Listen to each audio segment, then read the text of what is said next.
Hai semuanya, balik lagi sama Tono. Gimana kabar kalian? Semoga baik-baik aja ya.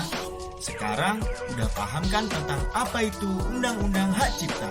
Kalau udah, waktunya kita cari tahu mengenai penerapan Undang-Undang Hak Cipta di Indonesia. Yuk di sini.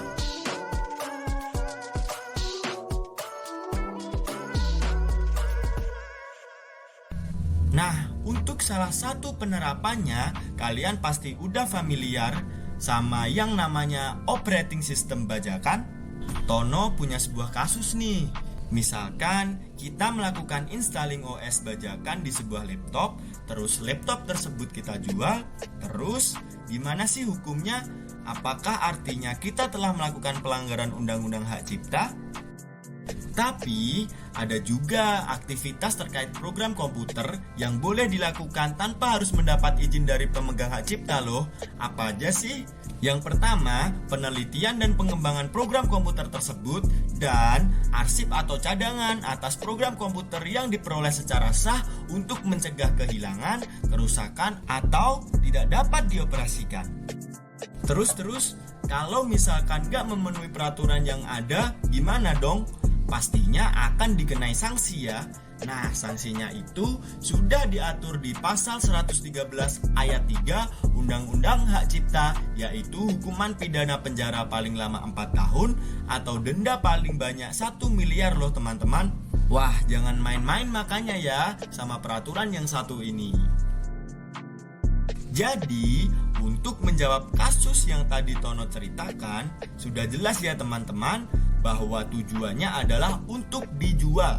Maka dari itu, tindakan tersebut tidak dibenarkan karena kegiatan menggandakan OS menjadi OS bajakan merupakan pelanggaran pasal 113 ayat 3 Undang-Undang Hak Cipta karena tidak memiliki izin dari pemegang hak cipta. Oke, kita bahas ya. Jadi, berdasarkan pasal 40 ayat 1 huruf S Undang-Undang Hak Cipta, program komputer atau OS termasuk ke dalam ciptaan yang dilindungi. Windows misalnya, OS ini hak ciptanya tentu dimiliki oleh Microsoft. Nah, walaupun berbeda negara, tapi Indonesia menghargai hak cipta yang bersifat universal teman-teman.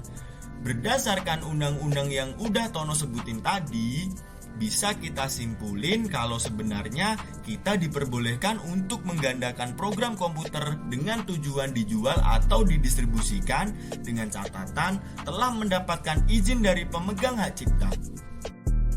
Secara singkat, Undang-Undang Nomor 28 Tahun 2014 mengatur tentang sebuah ciptaan warga negara Indonesia dalam bidang ilmu pengetahuan, seni, dan sastra. Jadi, hak cipta itu tidak terbatas pada lagu saja.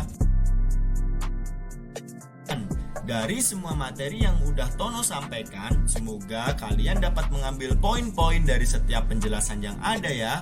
Dan jangan lupa selalu tanamkan sikap tanggung jawab, jaga tingkah laku dalam bersosialisasi secara online maupun onsite, dan hargai setiap pendapat ataupun hasil dari seseorang karena itu yang dapat kita lakukan untuk mendukung undang-undang yang ada.